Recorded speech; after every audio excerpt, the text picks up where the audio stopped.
Space. Los enigmas del universo con la Agencia Espacial Europea. Seguimos constantemente el tiempo, si va a hacer más calor, más frío, si va a haber más humedad o si el tiempo será más seco. Pero ¿qué pasa con el tiempo a largo plazo durante décadas y siglos? ¿En qué momento dejamos de hablar de tiempo para hablar de clima? No se puede decir que en una estación o en un mes en particular, si sucede algo inusual, se deba simplemente al cambio climático. Es imposible por el caos que hay en la atmósfera. Y para dar sentido a ese caos podemos intentar identificar esas tendencias desde un punto de vista excepcional, desde el espacio. Los satélites desempeñan un papel clave dándonos una imagen global del planeta, proporcionan datos a gran escala. Pero cuando se pasa de observar el tiempo a diario a estudiar el clima, la historia juega aquí un papel muy relevante.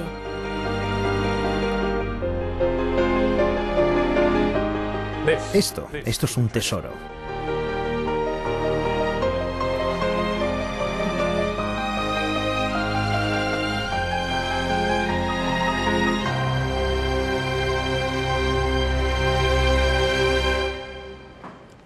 Para relacionar el tiempo con el clima nos vamos a la Organización Europea para la Explotación de Satélites Meteorológicos, EUMETSAT, situada en Alemania. Esta organización dirige los satélites encargados de recoger datos sobre el tiempo y el clima. Cuentan con máquinas de alta precisión para gestionar los datos de órbitas diferentes. Manejan dos tipos de satélites con dos órbitas muy diferentes.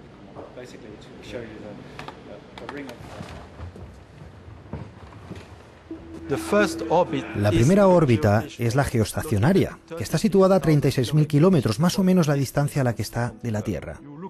Siempre vemos el mismo sector de la Tierra. La tasa de actualización es muy elevada y también tenemos datos en tiempo real porque estamos todo el tiempo en conexión con la estación terrestre. Pero no podemos ver los polos y por eso hay otro tipo de satélites que son los satélites polares. Cuando van de un polo al otro, la Tierra también se mueve, por lo que al final tenemos una vista completa de toda la Tierra. La Agencia Espacial Europea desarrolla satélites para EUMETSAT. Se han convertido en dispositivos muy poderosos.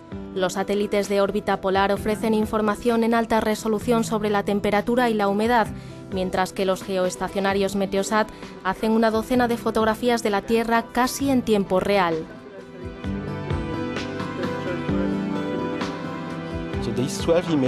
Estas son 12 imágenes de 12 longitudes de onda diferentes, y cada una de ellas nos dice algo sobre la Tierra, sobre su temperatura y sobre su atmósfera. Ya sea sobre la nubosidad, la temperatura de la Tierra o la temperatura atmosférica, y también, desde luego, de un importante aspecto de la meteorología, que es la humedad.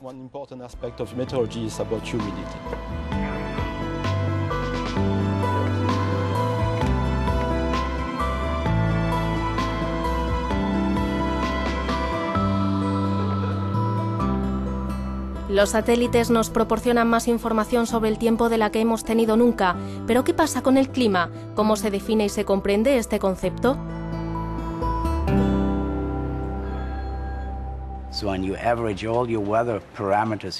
Cuando se hace un promedio de todos los parámetros, los geofísicos, la temperatura, la humedad, durante un periodo de 30 años. Esta es la referencia. Los satélites no cubren gran parte del periodo climático en los últimos 2 siglos. Solo existen datos fiables que hacen referencia a la atmósfera y la temperatura que se remontan al año 1979. Los datos de los satélites de los últimos 30 años ya suponen una gran ventaja para los científicos en la Oficina Meteorológica del Reino Unido. Mientras que aquí los meteorólogos toman los datos de los satélites y predicen el tiempo de las próximas horas, los científicos analizan lo que pasó hace unos meses o unos cuantos años.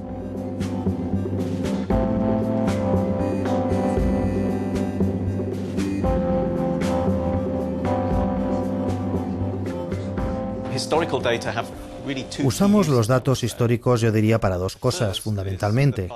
La primera es que al analizar datos antiguos podemos entender las fluctuaciones y la variabilidad.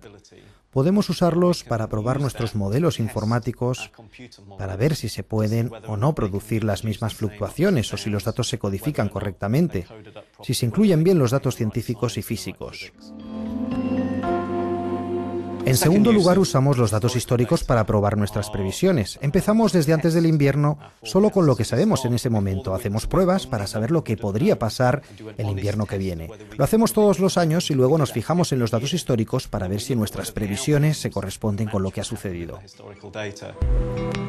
Si vamos al lugar adecuado, podemos encontrar datos meteorológicos precisos y útiles para detectar tendencias incluso a largo plazo y comprender la variabilidad natural del clima.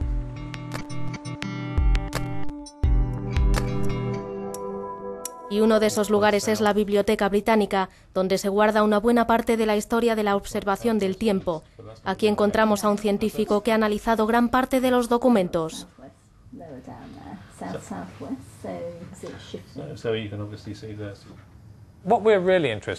Estamos interesados en saber cómo ha variado el clima a lo largo del tiempo. Sabemos mucho sobre el tiempo de ahora con la ayuda de los satélites y los datos que llegan a la oficina meteorológica. Pero si se produce una gran tormenta o algo así, la gente pregunta, ¿este tipo de cosas pasan de vez en cuando? ¿Es una especie de cambio climático? Así que es muy útil poder comparar el tiempo, especialmente cuando se trata de tormentas, sequías o inundaciones históricas.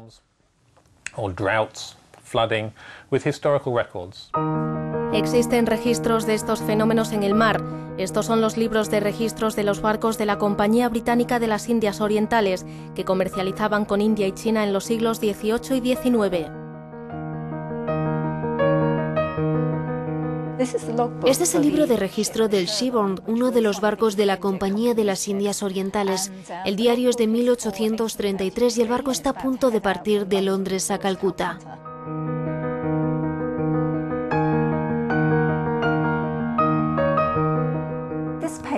Esta página es del 28 de octubre de 1833. En la parte superior dice, por ejemplo, viento moderado y tiempo nublado.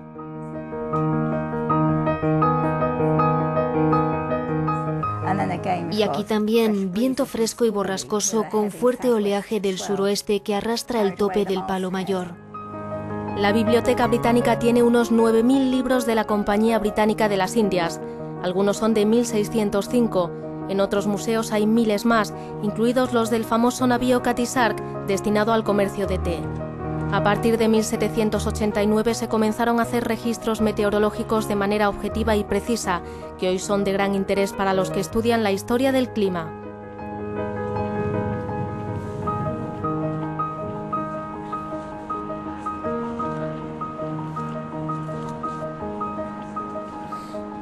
El oficial de turno tenía que observar cuidadosamente el tiempo durante todo el día por si tenían que colocar las velas.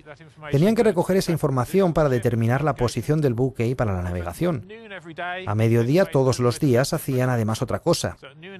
Observaban la altura del sol, establecían cuidadosamente la situación del buque y también bajaban hasta la cabina del capitán, a la parte trasera del barco, donde se guardaban instrumentos nuevos y caros, un barómetro y un termómetro. Anotaban la presión atmosférica y la temperatura, que podían utilizar para comprender los cambios del tiempo a corto plazo.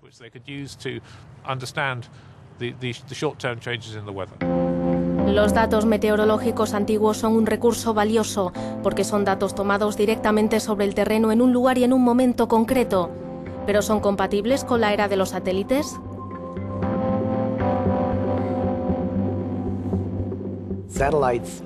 Los satélites miden de una forma muy diferente. Nosotros medimos los campos de radiación en la parte superior de la atmósfera. Y estos campos de radiación contienen información geofísica que nos interesa, como perfiles de temperatura, de humedad, el contenido de ozono en la atmósfera. Otro ejemplo es la velocidad del viento en la superficie de los océanos. El principio de medición es muy diferente. Los satélites miden alguna cosa y luego se deducen los parámetros geofísicos que nos interesan. Satellites measure something and the geophysical quantity that we are interested in gets inferred. La forma en la que se mide es muy diferente, pero los principios físicos fundamentales que rigen nuestro sistema climático no han cambiado. Eso significa que las dos fuentes de información pueden ayudar a los científicos a precisar sus modelos climáticos y a ayudar también a determinar cuándo una variación es un signo de cambio climático.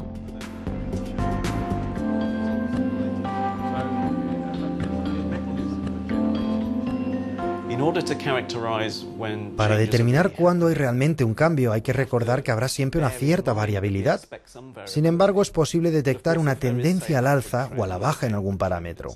A continuación nos fijamos en las estadísticas y vemos cuándo esta tendencia destaca de la media, es decir, cuándo esta tendencia se convierte en algo inusual.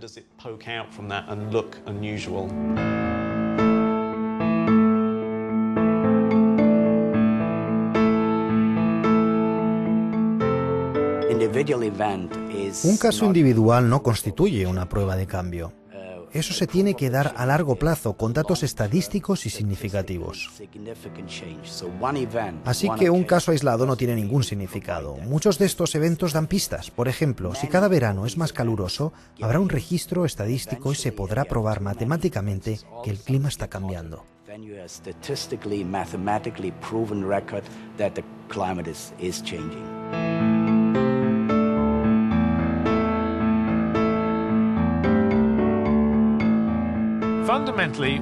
Fundamentalmente estamos estableciendo la misma información, estamos tratando de comprender el estado de la atmósfera. La información del Qatisarq es mucho más limitada que la información que tenemos hoy de nuestros satélites, pero son datos que todavía se pueden utilizar. Creo que ellos no esperaban que las informaciones que recogieron se utilizaran en el siglo XXI, pero eso es lo que ha pasado. Esos datos todavía son muy valiosos. La combinación de las maneras tradicionales de recoger datos con la alta precisión actual permite trazar la línea entre el tiempo y el clima, comprender cómo ha variado el tiempo con el paso de los años y entender el efecto que producen los gases de efecto invernadero en la atmósfera.